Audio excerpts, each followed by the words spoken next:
ചേലക്കരയിലെ ചെക്കന്മാരൊക്കെ ഇപ്പൊ ക്ലാസ് ആട്ടാ.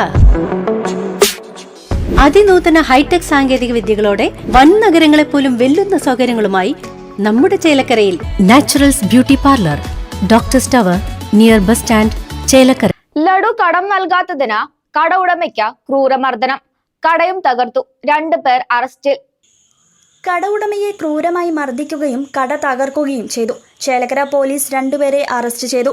കോടതിയിലാക്കിയ പ്രതികളെ റിമാൻഡ് ചെയ്തു. മദ്യലഹരിയിൽ ലഡു കടം നൽകാതിനെ ചൊല്ലിയുണ്ടായ തർക്കം മർദ്ദനത്തിലും കട തകർക്കുന്നതിലും കലാശിച്ചു. ചേലക്കര തോന്നൂർക്കരയിൽ മണ്ണാർക്കാട് സ്വദേശി 49 വയസ്സുള്ള മുരളിയാണ് ക്രൂരമർദ്ദനമേറ്റത്.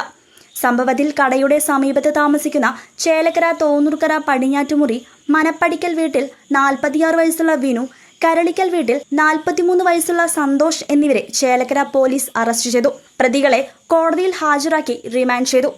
ഇന്നലെ വൈകിട്ടോടെയാണ് നാടിനെ ഞെട്ടിച്ച സംഭവം അരങ്ങേറിയത്. മദ്യലഹരിയിൽ തോന്നൂർക്കര ഭാഗത്തുള്ള കള്ളുഷാപ്പിന് സമീപമുള്ള മുരളിയുടെ കടയിലെത്തിയ വിനുവും സന്തോഷും ലഡു കടമായി ആവശ്യപ്പെട്ടു.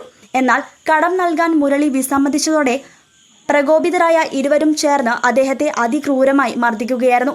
മർദ്ദനത്തിൽ മുരളിയുടെ മുഖത്തും ശരീരത്തിലും ഗുരുതരമായി പരിക്കുകളേറ്റു. മർദ്ദനത്തിനു പുറമെ മുരളിയുടെ കടയും പ്രതികൾ തകർക്കുകയും ചെയ്തു. ഉടൻ തന്നെ മുരളി ചേലക്കര പോലീസിൽ പരാതി നൽകി.